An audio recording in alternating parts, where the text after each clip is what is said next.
Good afternoon, everyone. Did you know that at the age of 50, we will start to experience bone loss at 1% every year? Well, in space, it's 1% every month. That's why space mission doesn't last more than 6 months.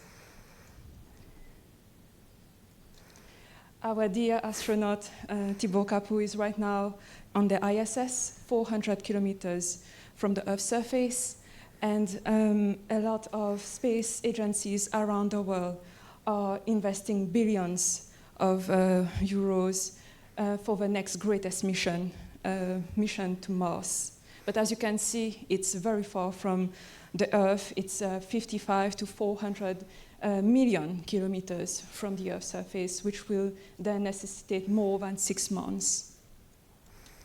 Our solution, the DSRI, we created a spacesuit which has a smart fabric and is connected to a smartwatch, which then the astronauts can use to monitor in real time their bone mass, and then can use most efficiently the countermeasures to their bone necessities. The market size is quite big, actually. USA, of course, dominating the market, but in Europe, the TAM value is at 3 billion euros, and we calculate that our sum value will be, after 3 years, at 120 million, and will expand as we expand the market. The market plan is in autumn this year to apply for ESA big grant. And we are asking our dear investors 2 main things. The first is to help us through your networking to get better members so that we can bring forward the vision, but also 2.5 million. And then in 2026, we will get our prototype ready, and in 2027, we will work in more with the ESA. This is how we will spend the money, and it will mostly come, the revenue stream will mostly come from the hardware itself, which will be 100,000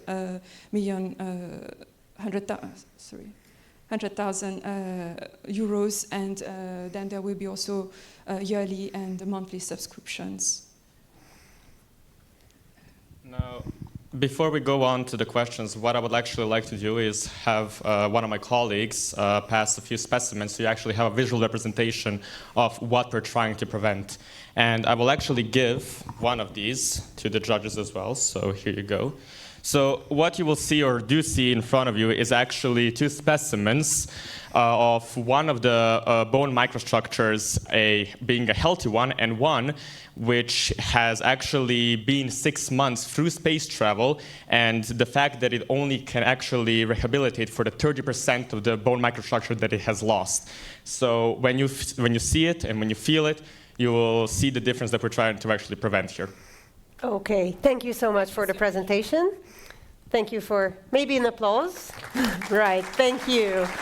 And thank you for making it so interactive. Maybe can I just give this to the jury so you can have a look, give it around. And in the meantime, if you have any questions, please start. Thank you. So, thank you for this presentation, and I appreciate the efforts for the humanity and the science that it will contribute to. But my question as an angel investor would be that how will be there any kind of profit? So besides these space agencies who are state funded, okay, they will buy, that's fine. But in these terms, probably they would invest anyway. So my question is that as an investor, why would I support this company? So can you tell us something about your business plan? Thank you. Right, thank you for this question. So, as you know, if you get into the market quite early, then the investment get back to you in a bigger amount. So we are very early now. We are currently just able to go to the ISS and then come back to Earth, but we really want to. There is a lot of money that is invested to have, for example, missions to the moon, for example, and have to establish colonies there, and also then to go to Mars. So there is a lot of investments that is put in the space industry, and we need these solutions to be able to really have the human to go to these places and stay for a longer time. If it's about machines, it's an easy thing, but if you want to have human doing this kind of missions, going to Mars, going longer time on the moon to establish colonies, then it definitely needs this kind of tools to help these astronauts to stay longer in these conditions. Yeah, thank you for the answer and the presentation. Yeah, I think space technology is a really cool place to see what's going on there. And right now we are kind of lucky as we have a fellow Hungarian up in the sky, but it's still very far from, you know, our everyday life. Have you ever given thought that your technology can be used in Earth for anything, any purposes?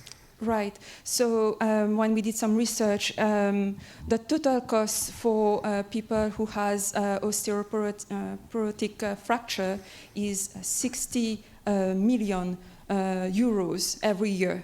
So there is two different niches which we can also sell this product. For example, for people who are bed rest patients, old people who has osteoporosis fractures, and also they want to know if their medications is like helping them, so they can monitor in real time how they are doing.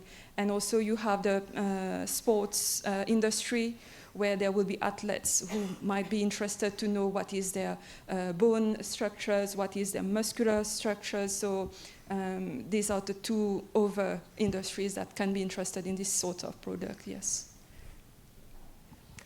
Can you talk a little bit about the technologies included? So what are the technologies that you use from public sources, which you have to acquire? What are the technologies that you have to build from the ground up? So what you can protect in the future? Can you talk a little bit about the IP rights, what you plan to acquire, and what is included? Thank you for this question. Surely we have already, you might already have seen in hospitals these kind of scales where you have to have bare-feeted and you hold these kind of bars and it has sensors. Sorry. So this is the same type of technology. It's called BAI, bioimpedance analysis, that we will be using in our spacesuit. We are collaborating with a Japanese industry who are specialized in these sorts of suit, actually, that can then incorporate these sensors in the spacesuit for us. And we can collaborate. We already discussed with them, and they are interested to move forward with us. So that's our one of the advantage we have. So Thank you. Yeah.